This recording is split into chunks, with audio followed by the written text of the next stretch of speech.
Que a graça e a paz esteja com você, meu irmão, minha irmã. Bem-vindo a esse momento de reflexão.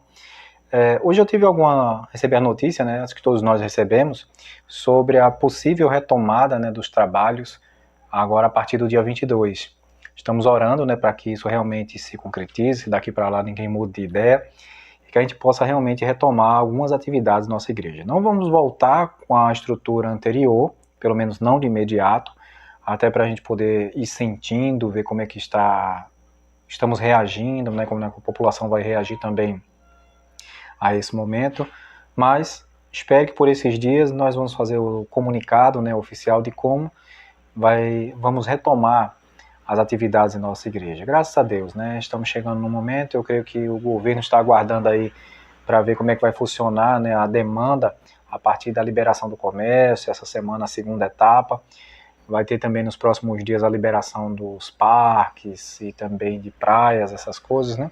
Se prepare para ver muita gente na rua. Se você já estava vendo, agora você vai ver aquele povo que ninguém estava mais enxergando por aí. Vamos ver eles passeando daqui para ali, dali para aqui. Tá certo? Desses dias eu mando mais notícias. Quero refletir hoje com vocês acerca de uma passagem bíblica no livro do Apocalipse, capítulo 2, do versículo 8 ao versículo de número 11. E depois nós vamos para uma passagem bíblica que se encontra lá no texto de Deuteronômio. Mas primeiro eu gostaria de convidá-lo a ler comigo essa passagem, Apocalipse 2, do 8 ao 11. Ao anjo da igreja em Esmirna escreva: Estas são as palavras daquele que é o primeiro e o último, que morreu e tornou a viver. Conheço as suas aflições e a sua pobreza, mas você é rico. Conheço a blasfêmia dos que se dizem judeus, mas não são, sendo antes sinagoga de Satanás. Não tenham medo dele do que está prestes a sofrer.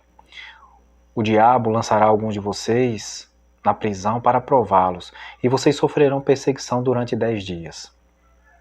Seja fiel até a morte, e eu lhe darei a coroa da vida. Aquele que tem ouvidos, ouça o que o Espírito diz às igrejas. O vencedor de modo algum sofrerá a segunda morte. Queridos, nós temos aqui uma mensagem que é depositada aos cuidados do apóstolo João quando esse estava preso em Patmos, né? Eu estou aqui, deu um sorrisinho porque agora eu vi o que passando o rapaz oferecendo pão. Eu creio que vocês ouviram também, né? Sempre que na hora da mensagem acontece alguma coisa, né? A gente está trazendo uma reflexão, passa alguém gritando, passa alguém vendendo pão, ou outro barulho. Às vezes eu tenho que parar 2, 3, até às vezes mais vezes eu tenho que parar o vídeo para poder continuar. Mas aí acho que ele passou, ou está vendendo pão para alguém, ou ele já passou da rua, né? Bem, como eu estava dizendo, né, esse texto ele fala sobre alguém que ele identifica o João, né? Ele, quando recebeu essa mensagem, ele identifica logo quem é que é o emissor dessa mensagem. Ele diz o quê? O primeiro e o último. Aquele que morreu e tornou a viver. Essa é uma mensagem do próprio Jesus para a sua igreja. Esse é o Jesus que diz que conhece o sofrimento da igreja, que conhece as dificuldades pela qual a igreja de Esmirna está passando. E quando nós entendemos esse detalhe da igreja de Esmirna, também entendemos que Deus ele conhece o nosso coração, ele conhece a nossa dificuldade. Aqui nesse texto ele fala de riqueza e pobreza. E a gente vai perceber que esse texto ele é todo marcado por antíteses, né, de opostos. Ele vai ser marcado por opostos.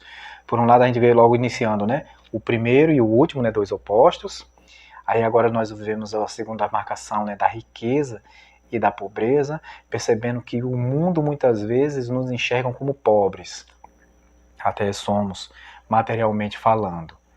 Mas eles não conseguem enxergar uma riqueza espiritual que nós temos, uma riqueza que é vinda do próprio Deus. E aqui a gente vai perceber, meus queridos, esses extremos. Uma oferta do mundo e uma oferta da parte de Deus. O que o mundo às vezes identifica como pobreza. Ele fala assim, você é pobre, você se depender de mim, você continua pobre. Sim. No que depender do mundo, continuaremos pobres. Mas no que depender do Senhor, Ele nos dá a riqueza. É uma riqueza que o mundo não consegue compreender, que é a palavra de Deus em nossos corações. Nós conhecemos pessoas, meus queridos, que são abastados financeiramente, mas não conseguem ter uma noite tranquila. E o Senhor dá o descanso àqueles que o temem. Veja que coisa maravilhosa. Nós vamos perceber, meus queridos, que nessa passagem também que diz aqui quem é o responsável pelo seu sofrimento e pelas dores que passamos. É o inimigo das nossas almas. Ele muitas vezes persegue, ele não se contenta com o caminhar da igreja e às vezes até prende, às vezes até lança o crente em sofrimento. Mas aí a gente vai perceber, meus queridos, que o mundo pode até chegar a querer a nossa morte. Mas o que vem do Senhor é a coroa da vida. Perceba aí novamente outros opostos, né? Morte e vida. O que o mundo oferece? Morte. E o que o nosso Deus nos oferece? A coroa da vida. E aí, nesse contexto, eu gostaria de convidá-lo novamente para perceber algo que está lá em Deuteronômio, capítulo 30, do versículo 19 em diante. E aí, meus queridos, isso trata de uma questão de escolha. Quando nós percebemos aqui uma marcação do que o mundo oferece, uma marcação do que o inimigo oferece sobre nossas vidas, pressiona nossas vidas para isso e aquilo que Deus tem para nos oferecer. Veja que o texto de Apocalipse diz: aquele que permaneceu fiel até a morte herdará a coroa da vida. Tem a ver com escolhas. E lá em Deuteronômio capítulo 30, versículo 19, a partir do versículo 19 nos diz o seguinte: hoje invoco os céus e a terra como testemunha contra vocês, que colocarei diante de vocês vida e morte, a bênção e a maldição.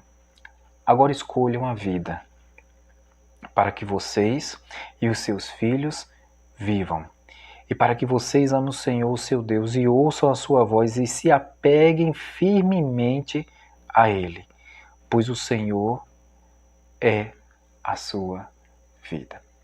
Meus queridos, quando a igreja de Esmirna quando foi apresentado à igreja de Esmirna essa mensagem, vinda do próprio Jesus, ele disse o que o mundo estava para fazer com a igreja. E por outro lado, qual seria a recompensa do Senhor? O que caberia à igreja? Escolher permanecer fiel até a morte para herdar a coroa da vida. E aí ter uma vida eterna ao lado de Deus, que essa é a promessa que há no final da carta. E a gente vê que essa promessa, meus queridos, ela esteve presente com Israel e está presente com a igreja desde os primórdios. Veja que lá no início, com Moisés, Deus já prometia a bênção para aquele que escolhe a bênção. Promete a vida para aquele que escolhe a vida. E eu gostaria de finalizar esse momento fazendo uma pergunta a vocês. O que você escolhe? Você escolhe a vida ou você escolhe a morte? O que você deseja, a bênção ou a maldição? Meus queridos, a bênção está no caminho do Senhor. A vida está no caminho do Senhor. Escolha, pois, a vida, porque o Senhor é a vossa vida. Deus abençoe sua vida, meu irmão, minha irmã. Deus lhe abençoe hoje, amanhã e sempre. Em nome de Jesus. Amém.